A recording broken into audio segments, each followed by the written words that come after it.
American airlines கொடுத்த ஒரு ஏர் பாஸ்னால ஒருத்தர் காலையில மத்தியானம் நைட்டுன்னு 3 வேளையும் வெவ்வேறு கண்ட்ரில போயிட்டு அதுவும் ஃபர்ஸ்ட் கிளாஸ்ல டிராவல் பண்ணி சாப்பிட்டுருக்காரு. அது என்ன ஏர் பாஸ், அது எப்படி கிடைச்சது, என்னன்னு சொல்லிட்டு டீட்டெயிலா சொல்றேன். அதுக்கு நீங்க இந்த வீடியோ ஃபுல்லா பார்த்து தெரிஞ்சுக்கணும். 1981ல அமெரிக்கன் ஏர்லைன்ஸ் வந்துட்டு 2 கோடி ரூபாய் நீங்க கொடுத்தீங்க அப்படின்னா லைஃப் டைம் ஃபர்ஸ்ட் கிளாஸ்ல டிராவல் பண்ணக்கூடிய ஏர் பாஸ கொடுக்குறோம் அப்படின்னு சொல்லிட்டு ஒரு அனௌன்ஸ் பண்றாங்க. சரியா 6 இயர்ஸ் கழிச்சு 1987ல ஸ்டீவ் அப்படின்ற ஒருத்தர் இந்த ஏர் பாஸ் வாங்கி என்ன பண்றாருன்னு தெரியுமா? மார்னிங் சாப்பிடுறதுக்கு அமெரிக்கால இருந்து பிரான்ஸுக்கும், மதியம் சாப்பிடுறதுக்கு பிரான்ஸ்ல இருந்து லண்டனுக்கும், நைட்டுக்கு திரும்ப அமெரிக்காவுக்குமே போறது அப்படின்னு சொல்லிட்டு ஃபுல்லா ஃபர்ஸ்ட் கிளாஸ்லயே டிராவல் பண்ணிருக்காரு. இது மட்டும் இல்லாம பல கண்ட்ரீஸுக்கு போயிட்டு சூரிய உதயத்தை பாக்குறது, புது கண்ட்ரீஸுக்கு போயிட்டு புது டிஷ் எல்லாம் டேஸ்ட் பண்றது அப்படின்னு சொல்லிட்டு ஃபுல்லா ஃபர்ஸ்ட் கிளாஸ்லயே டிராவல் பண்ணிருக்காரு மனுஷன். இந்த பாஸ் கூட ஃப்ரீ கம்பைன்டு பாஸ் கொடுத்ததுனால அவர் போற இடத்துக்கு எல்லாத்துக்கும் தன்னோட ஃபேமிலியும், அது மட்டும் இல்லாம அவர் ஏர்போர்ட்ல பாக்குற புது மனிதர்களையும் கூட்டிட்டு ஃபர்ஸ்ட் கிளாஸ்ல போயிருக்காரு. இப்படி எக்கச்சக்க தடவை டிக்கெட்டை புக் பண்ணி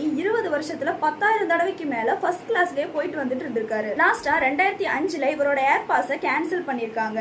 காரணம் என்னன்னு பாத்தீங்கன்னா, இந்த பாஸை வாங்குறவங்க 2 கோடிக்கெல்லாம் டிராவல் பண்ண மாட்டாங்க அப்படின்னு நினைச்சுதான் அமெரிக்கன் ஏர்லைன்ஸ் வந்துட்டு இந்த பாஸை லான்ச் பண்றாங்க. ஆனா இந்த மனுஷன் லைஃப் லாங் ஃபர்ஸ்ட் கிளாஸ்லயே டிராவல் பண்ணிருக்காரு. 181 கோடி செலவாகிற அளவுக்கு. அத்தனையும் கிரைன். இந்த மாதிரியான மோர் வீடியோஸ்க்கு நம்ம பேஜை மறக்காம ஃபாலோ பண்ணி வச்சுக்கோங்க. ஃபாலோ பண்ணாம நிறைய பேர் பாக்குறீங்க, கண்டிப்பா ஃபாலோ பண்ணிட்டு பாருங்க.